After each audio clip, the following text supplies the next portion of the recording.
I'm 27 years old and I still haven't figured life out, like whatsoever. And I know I'm not the only one who feels that way, but when I look out into the world and I see what, friends from high school are doing, people I know from college are doing, whether it be on LinkedIn or social media like Instagram and Facebook, it really astonishes me and it makes me feel like I'm so behind where I need to be. People are buying houses, people are getting married, people are operating their own businesses. And it's not like these are people who are a decade older than me. These are people that as I said, I went to high school with, people that I went to college with. And it's a tough feeling to come to terms with. And it's a daunting task to accept this as a reality, but reality is the way it is. And I feel like being a pragmatist is more beneficial in the long run than being an idealist. When you're an idealist, when you think that things are always going to go your way or that in the long run everything works out, which we know isn't true, then you're setting yourself up for failure. You're setting yourself up for disappointment. And I don't want to do that for myself. What I do want is to establish a path to my future goals, a reasonable path, a path that's achievable. And I know that my goals are reasonable. They're things that I'm capable of doing. I can finish my undergrad degree. That's a reasonable goal. I can get accepted to law school and pass the bar exam and become an attorney. That's a reasonable goal. These are things that are within my ability, that I have the aptitude for. It's just a matter of having the discipline to get there and experiencing the kind of consistency necessary in order to get there. I do have a major mental illness, and it's like some people have like this cheat code in life where everything works out, it seems. And meanwhile, I'm dealing with a severe mental illness that affects about 1% of the world population. And as a result of that mental illness, I've experienced a great many consequences, which I still feel to this day. Uh, it's just truly unbelievable what this condition has done to me, the way it has disrupted my life. And so in this video, I want to talk about how I have things to look forward to. This isn't just going to be a negative video. I want to talk about how not all hope is lost. I want to talk about why I'm never surrendering hope. Because there's nothing advantageous about surrendering hope. There's no benefit to giving up.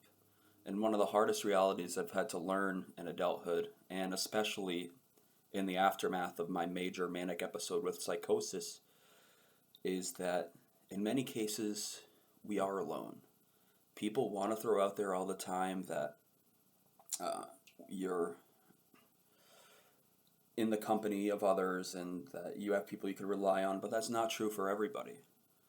Now, we are not alone in the sense that many people experience that circumstance. Many people don't have someone to go to. And so that makes me look at and appreciate the things that I do have. Things I don't have, I don't have a license at age 27. I don't have my own apartment. I certainly don't have a business. I certainly ain't in the process of purchasing a home. I don't have a girlfriend right now. Like, these are all things that in conjunction with one another can be really crushing and devastating. But the sum of my life experiences tells me that if I'm persevering and if I have a clear plan, that it's within my power to achieve what I aspire to achieve. I can go to undergrad. I can become a lawyer. I can become a public defender, or I could become a prosecutor, or I could fight for disabled people to help them get the benefits that they're entitled to. There's so many different avenues that I could go down. There's so many routes that I could take if I decide to make that my career field, and I'm heavily leaning in that direction. It's what I feel like I was born to do. I feel like I'm destined to do it because I have such a passion for public speaking, and I've always been a critical thinker and analytical writer, whether it be communication to many or communication on a paper. It's just something that I've always had a talent for doing, and that talent is the product of hard work. It's not a talent that I just had emerge out of anywhere. It's the product of devoting many hours towards developing that particular skill. And what do I love about public speaking? Well, I think the fact that I even love public speaking is a major idiosyncrasy of mine. It's definitely extremely odd to like public speaking. There's people who fear public speaking more than death. What I love about it is that for a period of time, that feeling of having command of a room, utilizing language and rhetoric to inspire, to inform, to carry out a message, and deliver a call to action to the people that you're speaking to. It's so powerful, and it's a skill I feel like others should learn. It's not something that just a few exceptions like myself who adore it should do. It's something that everyone should learn how to do because it's a skill that is just has so much value no matter where you go in life. And not just in the work career sense, but in navigating any kind of relationship. Being an advocate for yourself is of integral importance, especially as the case if you have a major mental illness like myself. And that's something I'm very fortunate for. I'm fortunate for the fact that I have people that I can go to and rely on. I'm fortunate for the fact that I have a roof over my head. I'm fortunate for the fact that I have a psychiatrist and medications that help me remain stable. And yet, things aren't perfect.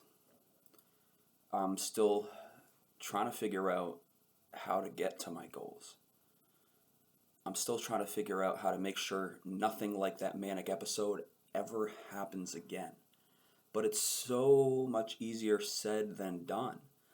That manic episode really just, it was a gradual build-up, but it was so omnipotent in its power and its command over my actions and decisions and thought processes.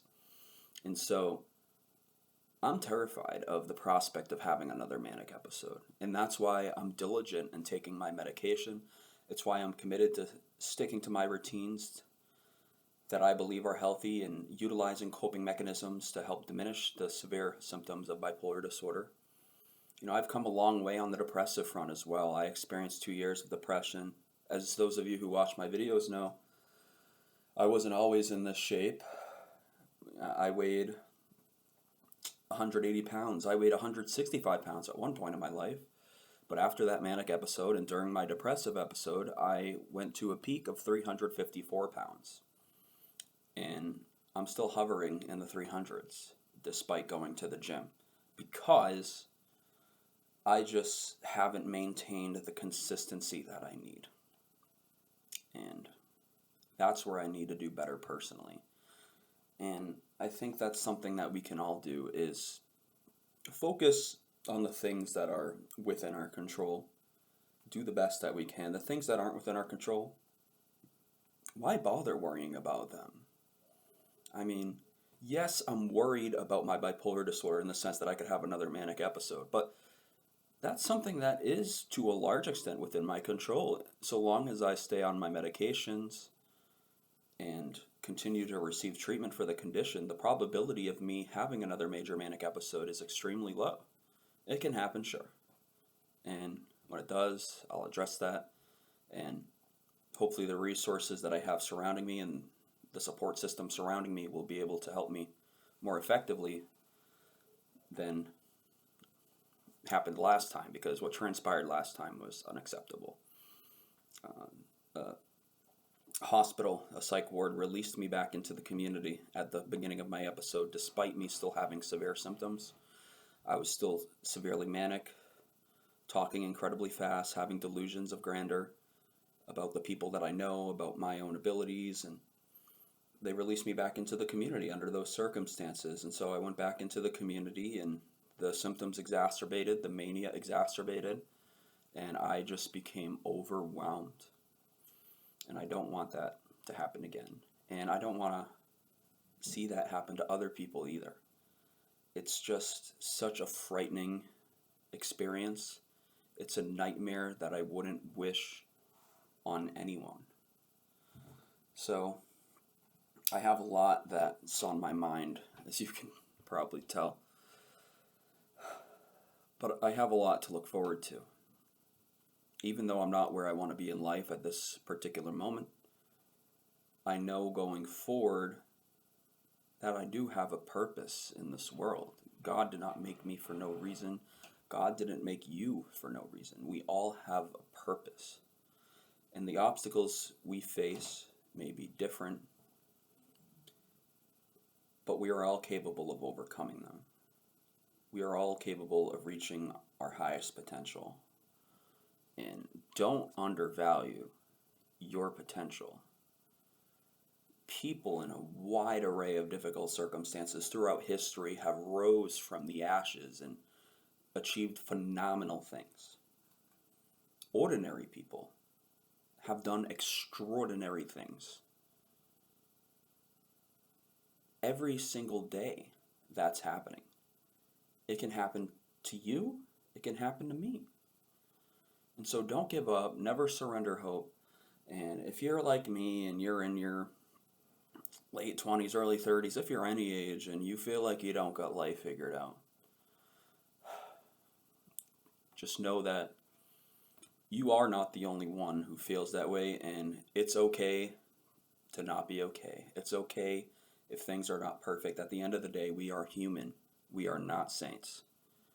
That's it, y'all. Thank you so much for watching. Please like, comment, and subscribe if you enjoyed my commentary on this topic of I'm 27 years old and don't have life figured out. My name's Tyler Adolfo. You all have a wonderful day.